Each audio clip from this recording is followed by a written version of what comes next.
오늘의 큐티 말씀은 누가복음 8장 16절부터 25절입니다. 제목 도대체 이분이 누구시기에. 먼저 앞뒤 문맥을 살펴보겠습니다. 바리새인 시몬의 집에서 식사할 때에 한 여인이 향유를 예수님께 부어드린 사건이 있은 후에 예수님은 제자들과 여러 마을을 두루 다니시면서 하나님 나라에 대한 복음을 전했습니다. 그런 가운데 예수님을 섬기는 몇 명의 여인들이 소개되었습니다. 모여든 사람들에게 예수님께서 비유로 말씀하셨는데 그렇게 하신 이유는 감추기 위함이 아니라 도리어 밝히 드러내기 위함이었습니다. 그러기 위해서는 그냥 흘러 듣는 것이 아니라 그 속에 포함된 깊은 의미를 세밀하게 관찰하고 묵상해야 합니다. 예수님께서 사람들에게 비유로 말씀하셨지만 제자들은 비유의 뜻을 알고 싶어서 물었습니다. 감추어진 하나님 나라를 밝히 드러내는 비유의 등불을 통하여 말씀하십니다. 예수님은 진정한 가족이 누구인지 말씀하고 있습니다.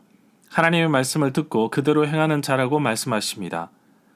사역에 지친 예수님은 제자들과 함께 배에 오르셨는데 이동하는 가운데 잠에 들었습니다. 사나운 바람으로 인해 배에 물이 가득 차고 위험에 빠지자 주무시는 예수님을 깨웠습니다. 예수님은 바람과 성난 파도를 꾸짖어 잠잠케 하셨습니다. 혼란에 빠진 제자들은 자연을 통제하시는 예수님을 향하여 말합니다.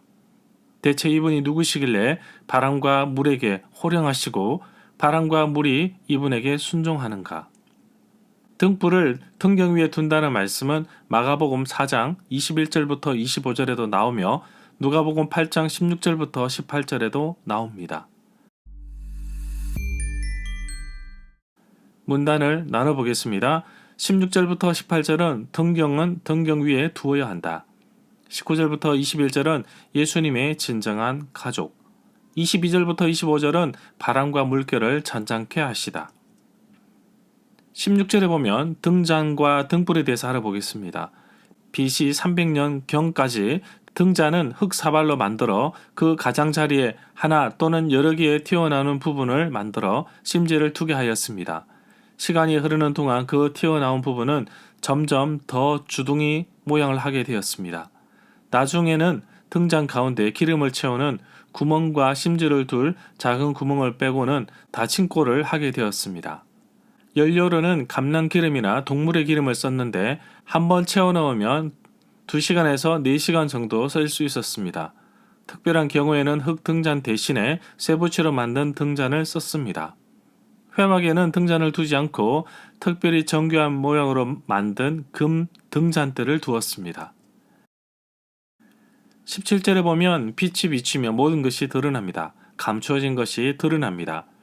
비밀 가운데 있는 것이 밝혀질 것입니다.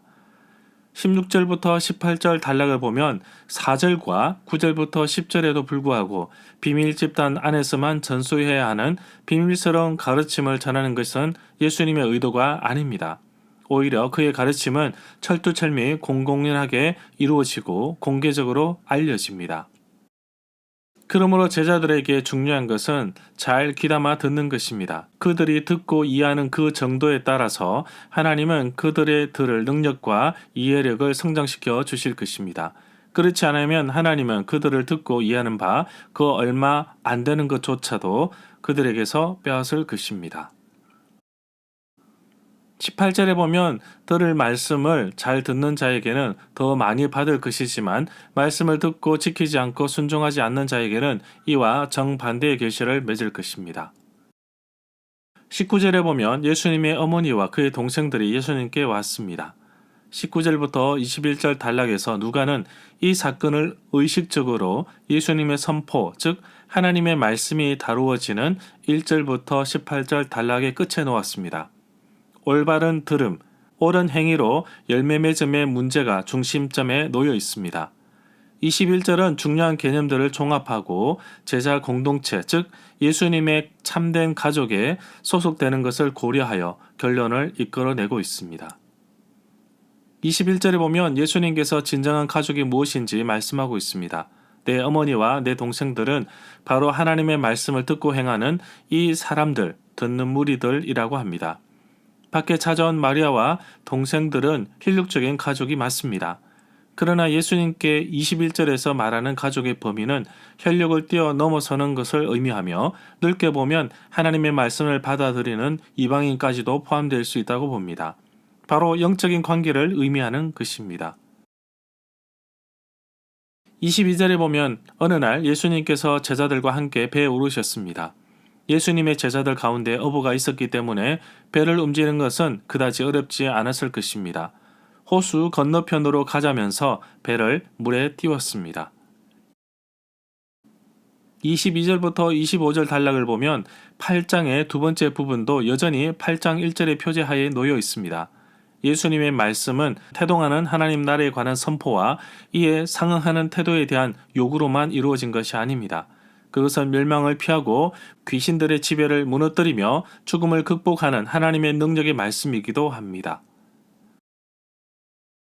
23절에 보면 베드로 같은 어부들도 감당하기 어려운 상황이었다면 심한 폭풍, 큰 광풍이었을 것입니다. 갈릴리 호수에 부는 바람은 낮에는 호수에서 산으로 불지만 밤에는 산에서 골바람이 심하게 붑니다. 오늘 말씀에는 낮인지 밤인지 알 수는 없으나 갑자기 부는 국지성 바람으로 볼 수 있을 것입니다. 25절에 보면 제자들이 살려달라고 소리치자 예수님은 바람과 성난 파도를 꾸짖으시고 제자들에게 말씀하십니다. 너희 믿음이 어디 있느냐? 제자들은 놀라지 않을 수 없었습니다. 예수님께서 보여주고 싶은 것은 바로 자연을 지배하시고 통제하시는 분이심을 보여주는 것입니다. 그리고 제자들에게는 믿음을 요구하셨습니다. 절마다 상세한 설명과 구절 해석, 핵심 내용과 중심 줄거리는 네이버 블로그에 올려져 있습니다. 내게 주시는 교훈입니다. 등불은 등경 위에 두어야 잘 보입니다. 등불의 목적이 잘 보이게 하는 것처럼 자기 자리에 있어야 그 역할을 잘 감당할 수 있습니다. 예수님의 말씀을 듣고 순종하는 그 사람이 바로 자기 자리에서 그 역할을 다하는 사람입니다. 그 삶의 자리에서도 예수님의 향기로, 편지로 살아가야 함을 잊지 말아야 하며 늘 말씀을 묵상하고 믿음을 지켜 나감을 잊어서는 안 될 것입니다. 예수님은 바람을 잔잔케 하실 뿐만 아니라 죽은 자도 살리시고 각종 질병에 걸린 사람들을 고쳐주셨습니다. 예수님은 자연을 통치하시는 분이시며 만물을 주관하시는 분이십니다. 바로 그분이 나와 함께 하시고 또한 우리의 삶과 인생도 통치하시는 분이십니다. 나의 인생에 폭풍우가 몰아쳐 죽게 되었습니까? 예수님의 제자들은 배 안에 계신 예수님을 깨웠습니다. 배 안에 예수님이 계십니다. 내 안에 예수님이 계십니다. 예수님을 깨우십시오. 예수님께서는 육체적인 피곤으로 인해 주무셨지만 또한 폭풍 속에서 제자들이 어떻게 행동하는지 그 행동을 통한 믿음을 보고 싶어 하셨을 것입니다. 그렇다면 인생의 삶에서 정말 길고 힘든 고난의 여정 가운데 있는 그리스도인들은 어떻게 믿음을 보여야 할까요? 예수님은 고난과 어려움 속에 있는 나 자신에게도 동일하게 믿음을 요구하실 것입니다. 나는 예수님께 어떤 믿음을 보여드릴지 생각해 보길 원합니다. 폭풍과 같은 어려움이 다가오더라도 예수님이 나와 함께 하심을 잊지 않고 살아가는 하루가 되기를 간절히 소망합니다.